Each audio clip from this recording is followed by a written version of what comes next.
The whiskey was smooth. Too smooth. She didn't sit beside him, just watched. Then he woke up in a bathtub full of ice. A note on his chest.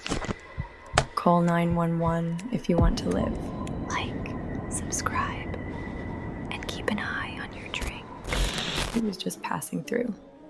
One night in a downtown hotel before catching an early flight. The kind of stopover you don't remember.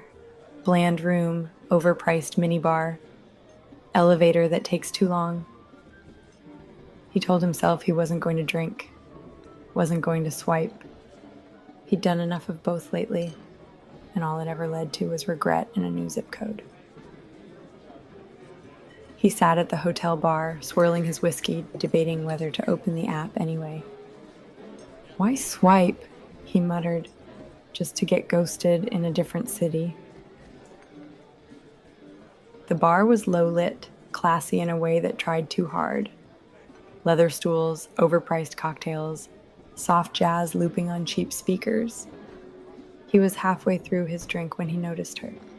She was sitting 3 stools away, tall, sharp smile, dark hair tucked behind one ear, laughing softly at something on her phone. He glanced at his drink, then back at her, then put his phone away. No app this time, just courage. He said hi. She smiled and said hi back.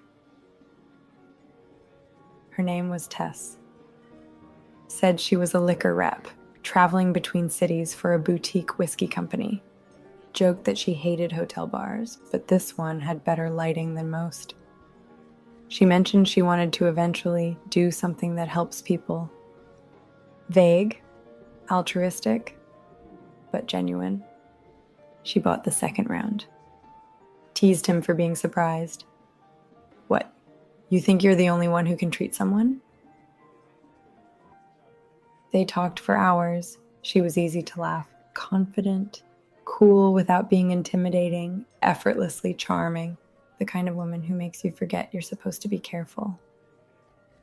Eventually, she glanced at her watch and said, "Want to try something good? I've got a bottle upstairs. Pretty exclusive stuff." He hesitated for all of 2 seconds.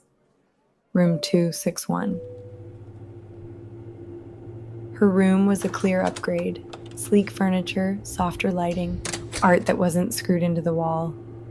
It smelled faintly of bergamot and something expensive. She kicked off her heels and pulled a sleek bottle from her suitcase.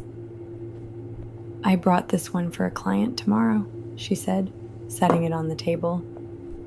"But I've already got one open." As she moved to pour, he ducked into the bathroom for a quick splash of water and a quiet pep talk. Things were going surprisingly well. He fixed his hair in the mirror and noticed the towels. Soft, thick, and a distinct, deep blue. He came back out. She picked up the bottle and poured. "Some people just need a little nudge to do good," she said with a wink. Then she handed him a glass. He sank into the couch. The whiskey was warm. Smooth, almost too smooth. His eyelids got heavy fast. She didn't sit beside him, just stood near the mirror watching. He managed a weak chuckle. "That stuff's dangerous." She gave him a soft smile, almost sad. "Don't worry," she said. "You're helping someone, I promise." Then, a glimpse, a ceiling light above him. Sterile, bright. Voices muffled, someone saying something about clean lines and left side first. Then a hiss, a mask pressed to his face. Everything went dark. He woke up in a bathtub full of ice. Cold hit him first. His skin burned from it. His breathing was shallow. His side, white, hot pain. His pulse pounded in his skull. Headache, nausea. Everything too loud and too bright.